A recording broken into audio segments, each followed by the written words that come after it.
ఎప్పుడు ఒకేలాగా కాకుండా ఆలు కర్రీనైతే ఈసారి ఇలా ట్రై చేయండి. టేస్ట్ అయితే చాలా చాలా బాగుంటుంది అండ్ ప్రాసెస్ కూడా చాలా ఈజీ. ఫస్ట్ అయితే కడాయి పెట్టేసుకొని 3 టేబుల్ స్పూన్స్ ఆయిల్ వేసుకోవాలి. ఆయిల్ మంచిగా హీట్ అయిన తర్వాత జీలకర్ర ఆవాలు హాఫ్ ఈచ్ స్పూన్ వేసుకోవాలి.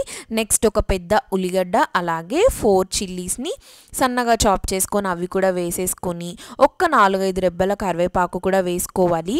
హాఫ్ స్పూన్ అల్లం వెల్లుల్లి పేస్ట్ కూడా వేసి ఆనియన్స్ని మంచిగా మగ్గనివ్వాలి.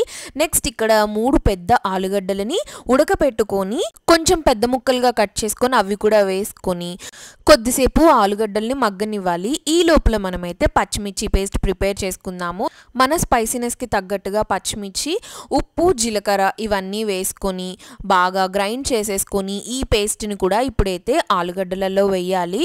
అలా వేసుకున్న పచ్చిమిర్చి పేస్ట్ని చక్కగా కలిపేసుకొని ఒక్క 10 to 15 మినిట్స్ మగ్గనిచ్చామంటే ఆలుగడ్డ కర్రీ అయితే రెడీ అయిపోతుందండి. మనం ఈ కర్రీలో చూసినట్లయితే ఎటువంటి మసాలాస్ కానీ ఎటువంటి కారం కానీ వేయకుండా పచ్చిమిర్చి కారంతోటే చేసాము. టేస్ట్ అయితే నెక్స్ట్ లెవెల్ ఉంటుంది. డెఫినెట్గా మీరు కూడా ఈసారి ట్రై చేసి మీకు ఎలా వచ్చిందో నాకు చెప్పండి. మన ఛానల్ని సబ్స్క్రైబ్ చేసుకోండి.